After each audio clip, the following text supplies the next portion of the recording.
Morning everyone. Hopefully you're joining in today and you're expecting it to be the supportive flexible working model in your not-for-profit organisation with Microsoft Teams and Surface devices. So today is a joint webinar with Visual and Microsoft.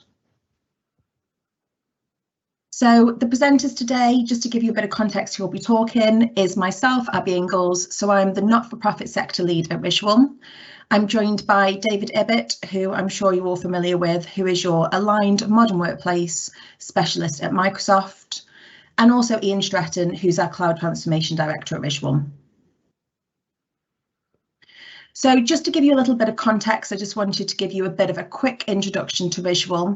For those of you who haven't worked with us before, we're a trusted Microsoft partner and have been helping charities, public sector and commercial sector customers to transform for the last 16 years. We provide consulting, managed services, training, adoption, education and apprenticeships across all three of the Microsoft clouds and hold all the Microsoft badges and accreditations you'd expect from a partner, with some of these being Azure Expert MSP, 6 Advanced Specializations and 15 Gold accreditations. So what we do, we've been helping our customers to transform in 3 ways. This is through cloud, business and digital transformation. And we've found that most of our charities that we've worked with have undertaken some form of cloud transformation, whether that's through the adoption of M365 or modern workplace workloads. The webinar today will help you to understand how you can leverage the benefits of Teams and Surface to support your flexible working model in these new times. I'll now hand over to David. Thanks, Abby. Good morning, everybody. My name's David Ibbott. I'm the Modern Workplace Specialist for TSI. I've been with the TSI team almost from conception about 3 years ago. And since then, I've worked with non-for-profit customers across the US, the UK, Europe and Australia. So today we're going to look at the remote working landscape and how it's changed. So we'll address the elephant in the room first, which is the COVID-19 pandemic. So when this hit, a lot of non-for-profits were anywhere from between 2 to 3 years out from actually implementing a remote work policy, and some didn't even have it on their roadmaps. And to keep up with the pace of change, they had to react at the same kind of pace as their commercial counterparts. This meant that in some cases solutions were rushed through, causing issues with IT teams' bandwidth and budget, as it hadn't been something they were prepping for at that particular point. And in some cases, the roadmap for these non-for-profits had to change overnight to deal with this new sort of trend in working. This led to a number of challenges. The first ones that we saw were, okay, I now have a workforce that is working remotely. How do I set them up and allow them to collaborate and communicate? So solutions such as Teams or Zoom or Slack were put in place. A lot of non-for-profits didn't actually have enough remote devices to enable their workforce. So bring your own device policies were introduced. That then led to another challenge, which was we have all of these devices. How do we now secure these endpoints and manage them? And now we're really at the point where hybrid has kind of become the new norm. Organizations can see the benefit, the cost saving, the productivity hasn't dropped, which used to be a big fear within organizations who were looking at kind of remote working, that people wouldn't be as productive at home as they would be in the office. So recently Microsoft published its annual Work Trend Index with findings from a study of more than 30,000 people across 31 different countries. And the results were quite interesting. On the left-hand side, you'll see 73% of workers say they want flexible remote working options. 67% of employees tell us they want more in-person collaboration with their teams post-pandemic. And we also learned that 80% of managers say they expect more flexible working from home post-COVID. So what we see here is employees saying they want flexible remote working options, but at the same time, they also want in-person collaboration. And this is what causes the hybrid paradox. So everything becomes more complex, not less complex, in hybrid work. These are words from our CEO, Satya Nadella. And this means that people need to be connected from anywhere, at any time, on any device, in person and remote. And this does now require fundamental change to many businesses, which will need to adapt. To compete in this new hybrid world, leaders will need to embrace extreme flexibility in regards to when, where, and how people work. And this will create a new operating model to fundamentally rewire the way their organization is set up. Now, at Microsoft, we see this falling into 3 pillars: people, places, and processes. And we'll start with how this affects people. So this category actually gets broken down into 3 sub-pillars, because it's not just people connected in an office environment, but also remote working from home and distant locations, as well as creating a healthy work-life balance for these employees. So one of the things we learned early on in the pandemic is having a single collaboration tool where everyone can meet, call, chat, collaborate, and automate business processes is mission critical to keeping people connected. At present, there is the biggest gap between different generations of workers in organizations that we've ever seen. You have Gen Xers working with millennials and baby boomers, and everybody works in a different way and communicates at a different pace. And the tools that are in place for this have to be able to reflect everybody's different working style. From developer productivity to setting up shifts and scheduling for frontline workers, Teams is really our organizational layer for the way people work, both learn and collaborate. And with all the built-in features that Teams has, such as chat, meeting recordings, transcripts, breakout rooms, it is ideal for flexible working. So if we move on to places, the shift to sort of a hybrid environment requires transforming physical places. You can't really rely anymore on physical locations or to build social capital, but space and locations are still important. So whether you're in the office or working from home in the kitchen or out and about, meetings need to be secure and users need to be able to connect and communicate as if in a physical environment. Microsoft Teams rooms are state-of-the-art conference rooms where everybody can be seen and heard clearly and participate fully, no matter where they join from. Microsoft hardware and software, which you'll see a couple of the icons there, also allow tools such as noise cancelling and blurred backgrounds for enhanced security and professionalism. And final area is process transformation and the implications that go along with that. So from product development and manufacturing to marketing, then sales and customer service and facilities and HR and IT, every one of these business processes and functions has to be reimagined for hybrid work. Internally at Microsoft, a few examples of how we're doing this. We're actually using tools such as Power Automate, Power BI, and Power Apps to automate orders to cash from contracts to billing. So that helps our contracts and billing departments. We're transforming inside sales teams with Dynamics 365 Sales, LinkedIn Sales Navigator, and Workplace Analytics. That helps us gain not just insight into our customer needs, but also how we are maximizing our time. As I mentioned at the start, I cover pretty much the globe, and as one person, I need to make sure that I am maximizing my time correctly and not getting bogged down in the minutiae of a good spreadsheet. On screen now are a few customers that we've actually helped with this remote work hybrid model. So on the left-hand side, you'll see Cancer Research. They're now using Power Apps and Teams to bring more researchers together to share innovation. The middle one, the Special Olympics, Many of their athletes were feeling isolated because of the lockdown, so they actually created a project that was dubbed Closer Than Ever, where they actually recruited 100 new global youth leaders and provided participants with a sense of community and support during isolation using Teams as a digital meeting place. And then we have the Royal British Legion.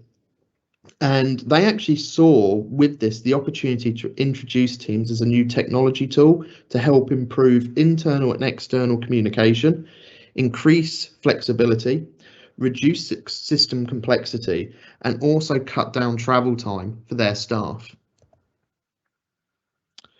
So, with all that said and done, let's have a look at the Teams meeting rooms. Now, I'm going to break this up a little bit from my voice to show you a video on how a Teams meeting room can be set up across small, medium and large meetings. If there's any problems with the sound, please let me know. In the hybrid world of work, organizations need to embrace flexibility.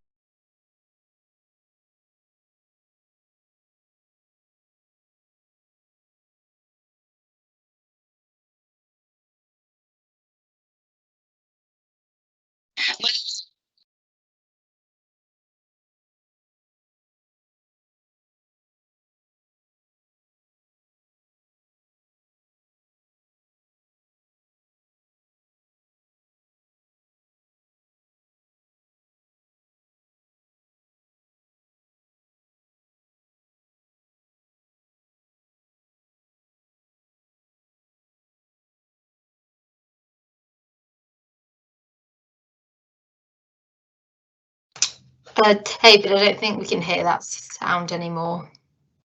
Apologies, let me... Did the sound go, did it halfway through? Yeah, Grace? yeah, it did, yeah. Let's try now, let me know. Medium-sized rooms need to accommodate larger groups with more distance between attendees and the audio and video equipment.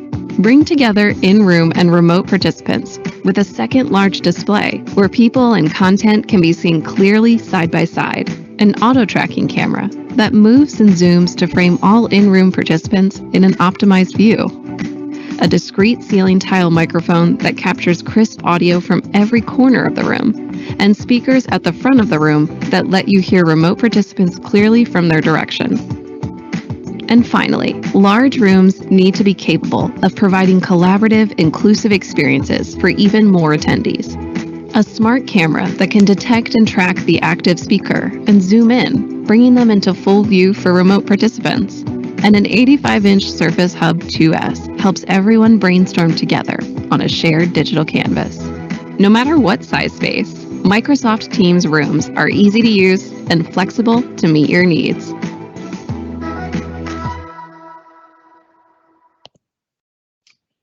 So hopefully the sound going out didn't take away the impact of that too much, but I do have other videos as we go through the presentation. So Teams is more than just video calling. It's Microsoft's central hub for collaboration. Everything that you see on the screen at the moment is what's new in Teams, and on the Microsoft Roadmap website, you can see other new features that will be coming down the line.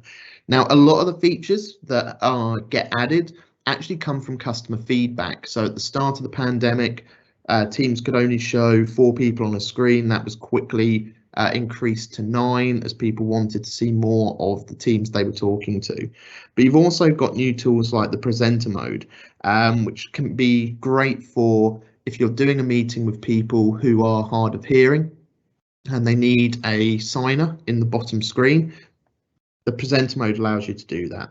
You've also got live reactions where you can see people's sentiment to what's being said and presented. And you can also have up to 20,000 people broadcasting to reach out to your entire communities with messages around the organisation and keeping everybody up to date and in that community space. So I'm going to try and play my next video in regard to Teams meeting rooms. Once again, Grace, please let me know if the sound on this doesn't work.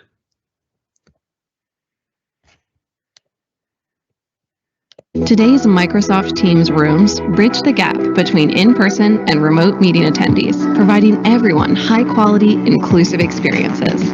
Going forward, these rooms will deliver more natural and immersive experiences for hybrid work. The focus room will evolve to connect in-person and remote attendees in a more unified experience, with a larger screen where interactions feel more natural as you sit face-to-face across from life-size remote colleagues. A camera placed at eye level to improve eye contact, spatial audio so you hear people's voices from their position on the screen, and to enrich real-time collaboration, meeting chat notes and actions will be at the forefront of all Teams rooms. Larger rooms with more attendees make it challenging for people working remotely to know who is present and who's talking. Teams rooms will deliver a meeting experience where everyone is fully represented and connections feel natural. We have reimagined the meeting room to bring people face-to-face with remote colleagues and unlock more space for people, content, and collaboration. Technology will fade to the background, with premium microphones hidden in the ceiling. Intelligent camera technology will bring in-room participants clearly into view through individual video streams. And spatial audio will help remote participants establish presence with a virtual seat in the room. All so that you have more authentic connections with everyone in the meeting. Our vision for meetings is about leveling the playing field for everyone, where remote and in-person attendees are represented equally and everyone can collaborate without compromise.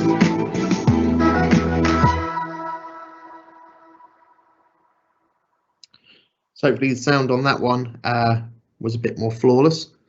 Today's So moving on from the Teams meeting room, let's take a look at the devices in more detail that allow these Teams meeting rooms and also remote working to be a success. So Surface for Business is a family of devices that work harder to make your work life easier. We've got integrated productivity experiences within Office 365. You've got remote deployment and management. You've got versatile form factors that adapt to how people want to work. You've got premium inking and touching experiences, including versatile digital pens. And you've also got cameras that make you feel like you're there in the room. Only Microsoft can deliver a two-in-one experience that can replace your laptop and even convert to a full desktop setup with the power of Windows. Surface Pro users expect a lot more from their computers, and our latest Pro portfolio, continues to kind of push the boundaries of what the two-in-one form factor can do. For a compact PC and tablet in one, we now have the Surface Go 3, which keeps your teams connected in the office or out in the field. It's optimized for mobile and ideally suited for frontline workers. We also have the two-in-one that can go anywhere and adapt into a full workstation and desktop experience, the Surface Pro 8, which is our most powerful Pro we've ever made. And we've also added a number of innovations like pen storage and wireless charging, along with technology that improves the video call experience for better collaboration and inclusivity. Surface laptops provide basically a seamless integration between hardware and software. They also have HD touchscreen displays, ideal for inking for designers. The newest Surface laptop transitions seamlessly from high-performance laptop to immersive virtual meeting on a perfectly angled stage, designed with ergonomic to allow a lot more accessibility. We've also got a number of these devices, and I'll show some of these in the accessory piece later in the presentation, of how designers can actually use the pens a lot more comfortably than before, especially if you are a non-for-profit that deals with people who have disabilities. And now we have my particular favourite, which is the Duo. So the Duo has two ultra-thin high-resolution touchscreens that let you work in two applications side by side, or you can extend one right the way across for a bigger screen. So when we start looking at the Surface portfolio, There's almost a device for every user, every organization need, whether it's the slimmer, lighter GoPro 3, the more powerful Pro 8, or for designers, Laptop Studio, and then for those Teams meeting rooms, we have the Surface Hubs. Of course, there's no Surface device would be complete without a few of the extra accessories that I mentioned.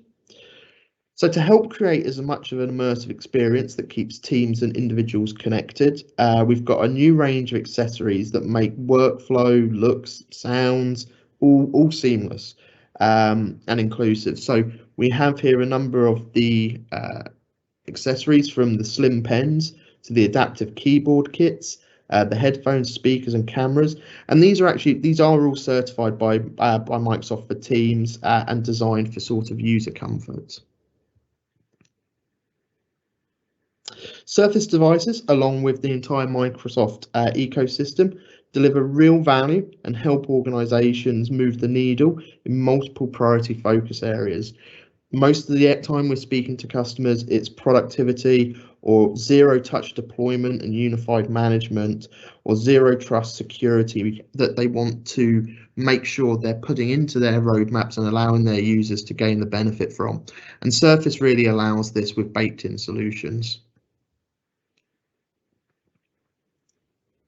So with innovative collaboration tools, you can feel like you're there working in the same room, even if you're hundreds of miles away from each other. The surfaces are designed with touch-first natural inputs and simplified security, and they deliver a reliable, secure option to stay connected even when you're out and about or in the field. So while I was saying earlier about the Microsoft security piece, it's actually baked in with features like Windows Hello, which make it frictionless for users to use.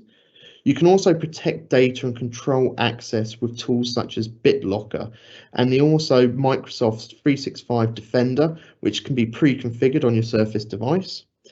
From a bring your own device policy to remote work, Microsoft Endpoint Manager provides complete and seamless device management. And you also have factory enabled on the devices to block ununified code from running on those devices, and tools such as BootGuard to ensure that Windows 10 hasn't been tampered with, or that it's harboring any kind of malicious malware. There's also services that Microsoft provides, like Intune, which is part of its enterprise mobility and security suite, to manage all devices, even in a dispersed workforce, whether those be corporately owned devices or their devices that are part of bring your own device policy. And we also have tools such as Windows Autopilot to make the rollout of corporately owned devices much less complex.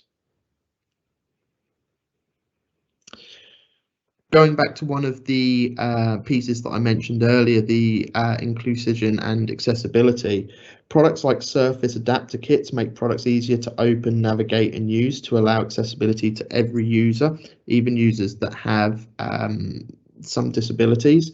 And we're also actually continuing Teams innovation with things like live captioning, background blur, windows, dictation within the Teams desktop app.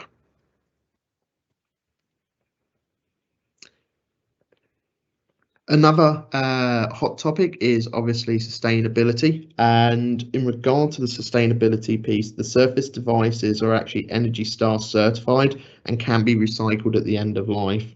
And Microsoft is saying by the end of 2030 we'll be carbon negative and have 100% recyclable devices and packaging.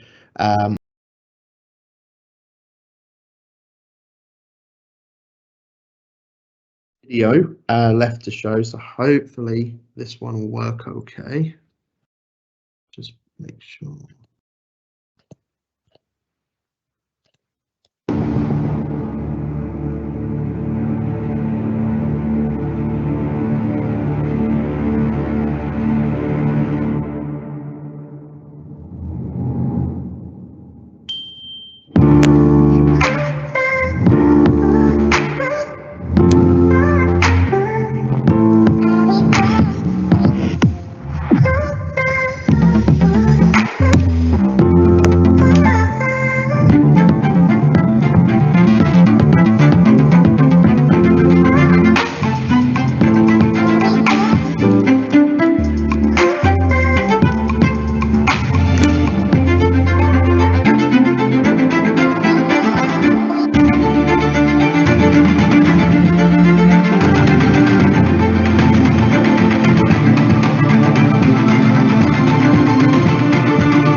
So with that, I'll be handing over to Ian. Now, for any further Surface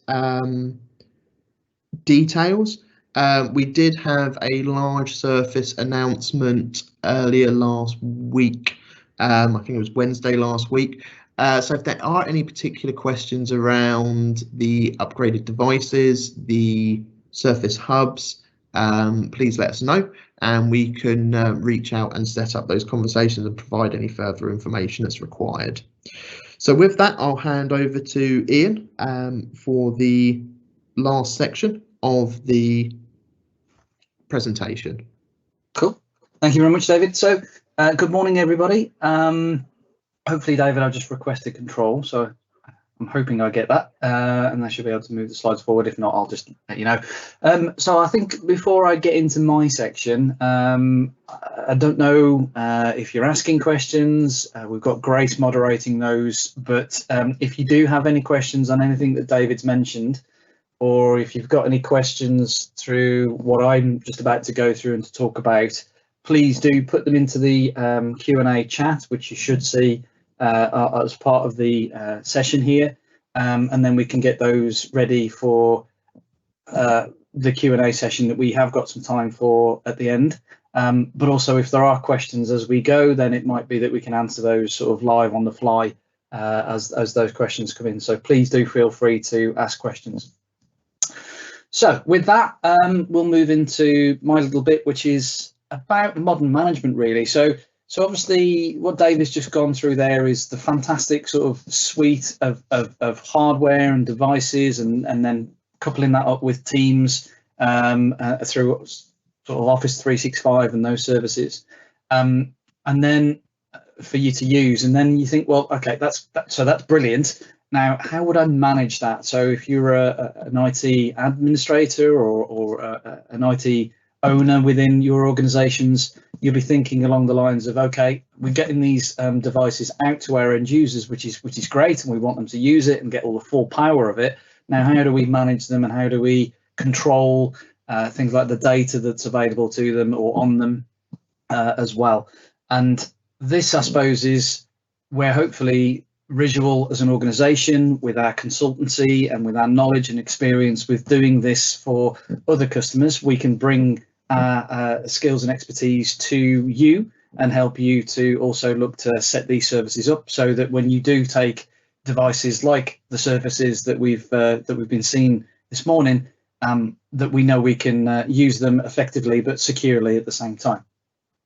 So hopefully I click, I'm going to go through.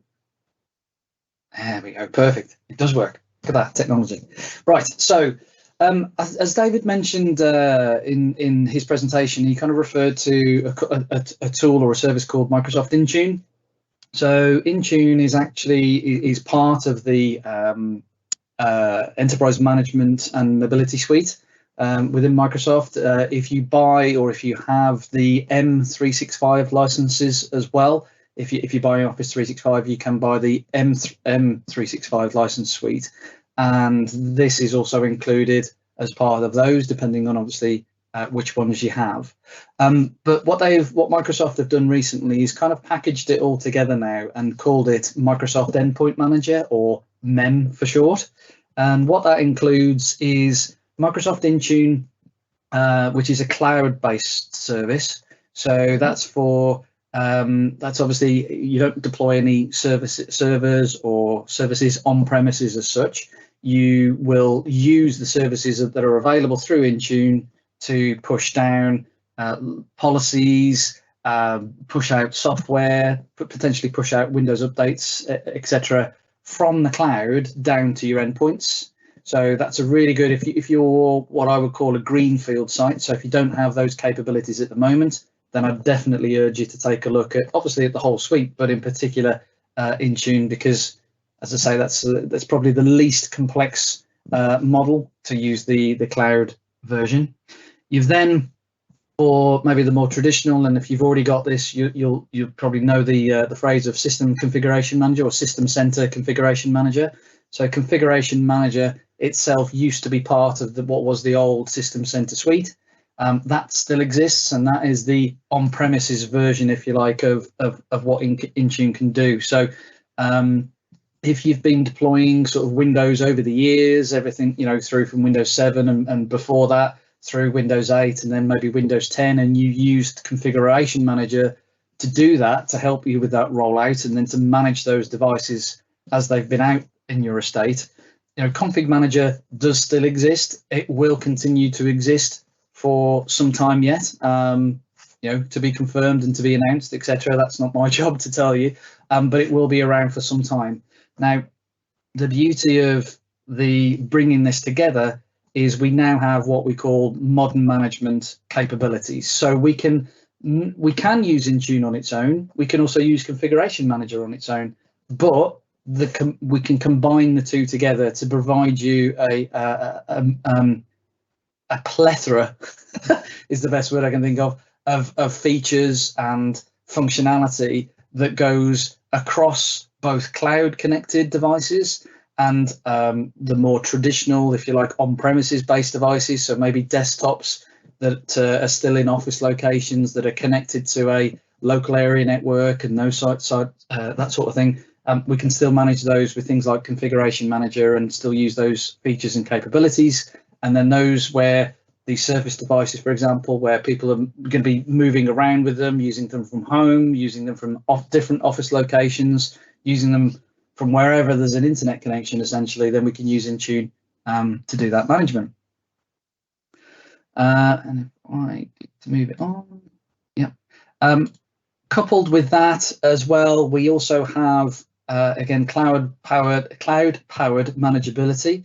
So we can also use things like Azure Active Directory to configure things like multi-factor authentication on these devices. So using services like Windows Hello and potentially passwordless logging into the devices and into systems by using things like facial recognition and those sorts of services. So again, much more secure, if you like, than the traditional sort of password-based authentication. And then we've got the Configuration Manager and an Intune, which kind of builds on top of that. So through that, we can absolutely use things like conditional access, and we can enforce things like conditional access to say, look, if this is a trusted device and this is a trusted user coming together and then accessing what we class as sensitive data, then we'll allow that.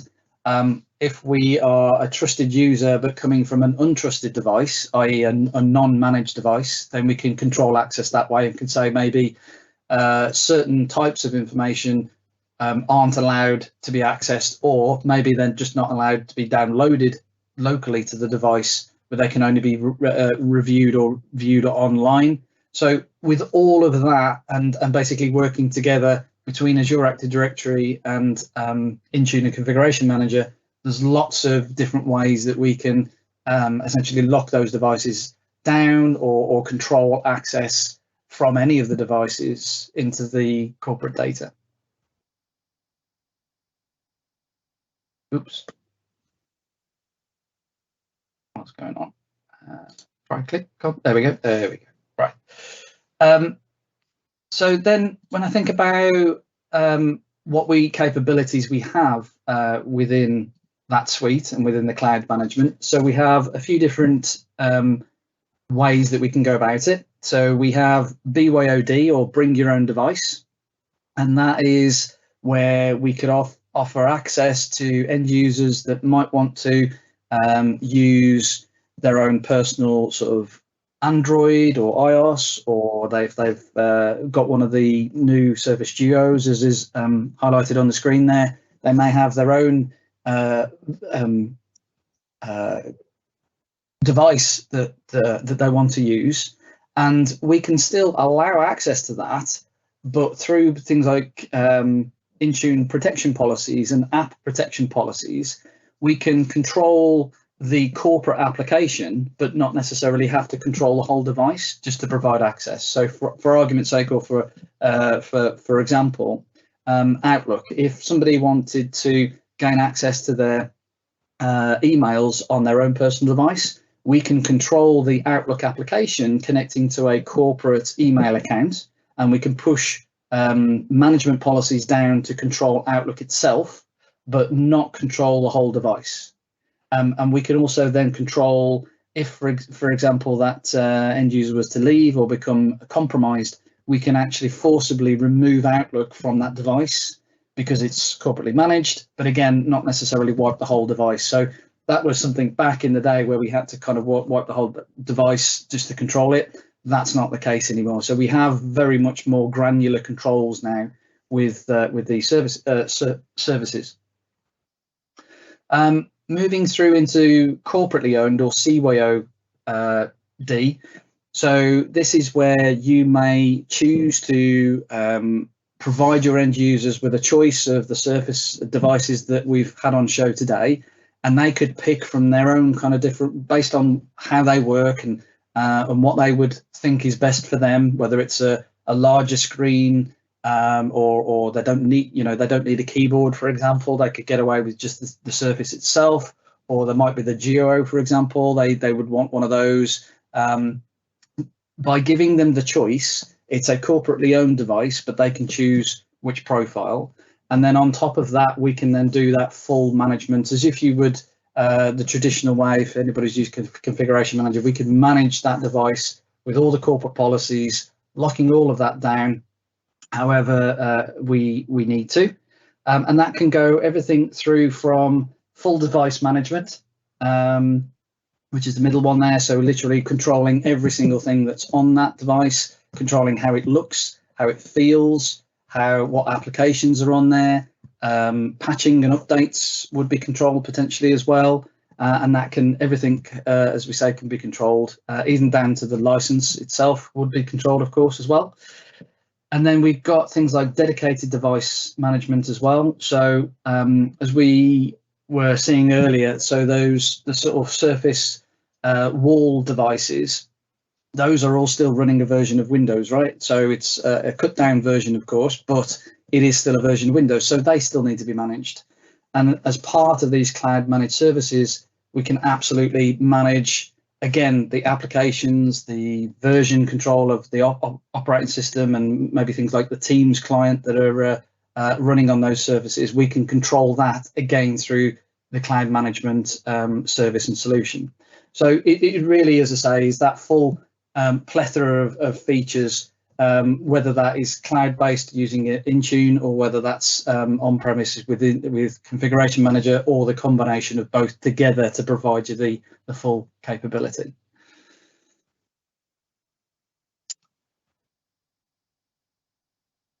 Come on. There we go. Another feature that we have, and I've talked to quite a number of customers about as well, is something called Autopilot, and it's been around for a good couple of years now, but I think it's really starting to sort of show traction. And I think with everything that's been going on with the pandemic, again, people working from home and providing access from home and providing devices and corporate devices even in the home, and continuing to get your workforce running, Autopilot really is coming to its own, I think, and like I said, we're getting far more interest in this now. So the theory behind it, and I guess I liken this, I suppose, to a sort of a mobile phone, and a corporate mobile phone. So, for example, the way that used to work and continues to work, we would get a mobile phone, an Android or an iOS device, fresh in the box.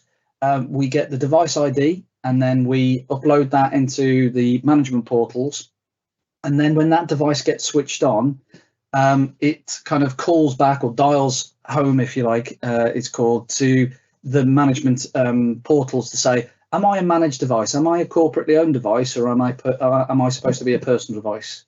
And once that check-in happens, if that device is registered to a corporate identity, at that point, then we can push device policies down to it and control the setup then of that device. So control everything from the version of Windows, the version of the Android or iOS, control the applications, etc. So that's been around for many years. And what we see here with Autopilot is we've now got that same functionality and feature set with the Windows operating system, and again on to devices which can run Windows. So similar principles. Again, you find out what the device ID, hardware ID is. We get that registered into your Azure Active Directory and within Microsoft Intune. And then when that device switches on and gets connected to an internet connection, it registers the fact that it is a corporate device, and it'll ask the end user, what's your corporate username and password, or what's your email address and what's your password. And then once we know who the user is, we would then push down the policies through the cloud. So it doesn't matter where they are, doesn't matter what internet connection they're connecting on. Obviously, the faster the better, but it will work over good, broadband connections as well. That's not a problem. And we will push down any Windows updates that we want to get it to a particular level. If we need to convert it from a Pro edition to an Enterprise edition or vice versa, we can do that as well through changing a license code. And we can push applications down to it as well. So if we wanted the Office suite, or we want a certain number of corporate applications pushed down to it, we can do that as well through this process. Now, the theory being, as it says on the screen here, that actually there's no reason then to get those devices. So for argument's sake, these Surface devices that we've been talking about this morning, we could actually get those shipped directly from manufacturer or supplier to your end users, and then they would only need to open the box, get it turned on, connect it to the internet, and then it would build for them. The little bit in the middle is where Microsoft, assuming obviously we're buying it through there, or the supplier would have a list of the hardware IDs. We would get those off the supplier or off of Microsoft, and then get those uploaded, or Microsoft, or sometimes the suppliers as well, will also offer that as a service. So they will upload those identities on your behalf based on the purchases that you've purchased.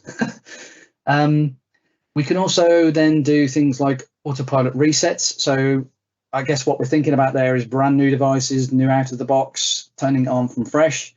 It doesn't have to be just brand new devices. We can also do a sort of device refresh, if you like, in terms of we can reset the device back down to its base build. So for argument's sake, it's been somebody's left the organization, or somebody's handed their device back because they didn't like how the profile of it, for example, and they want to try a different one.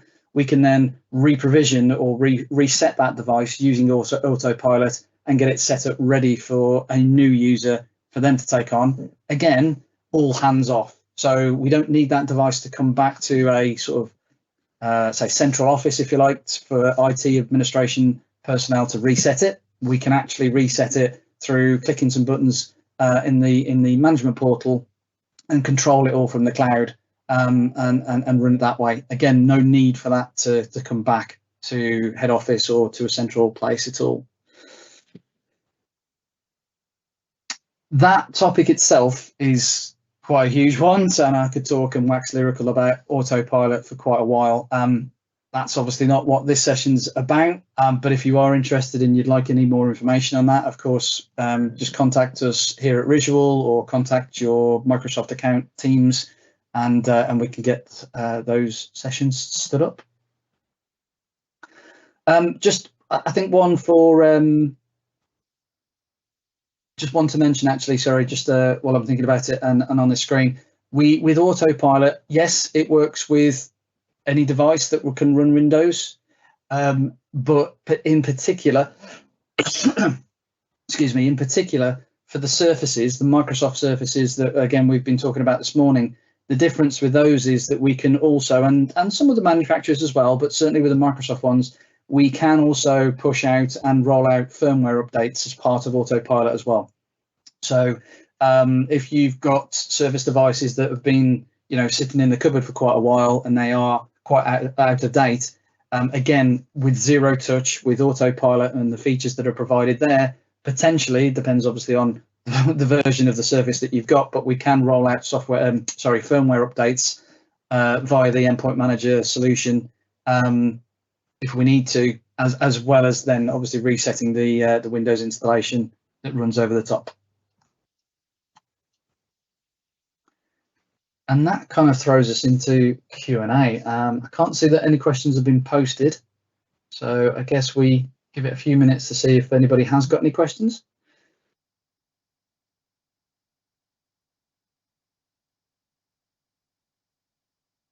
Grace, have we seen any questions come through? Haven't had any yet. So I guess we can move on. Then people can ask things after the webinar if they can think of anything that they want to ask. I guess.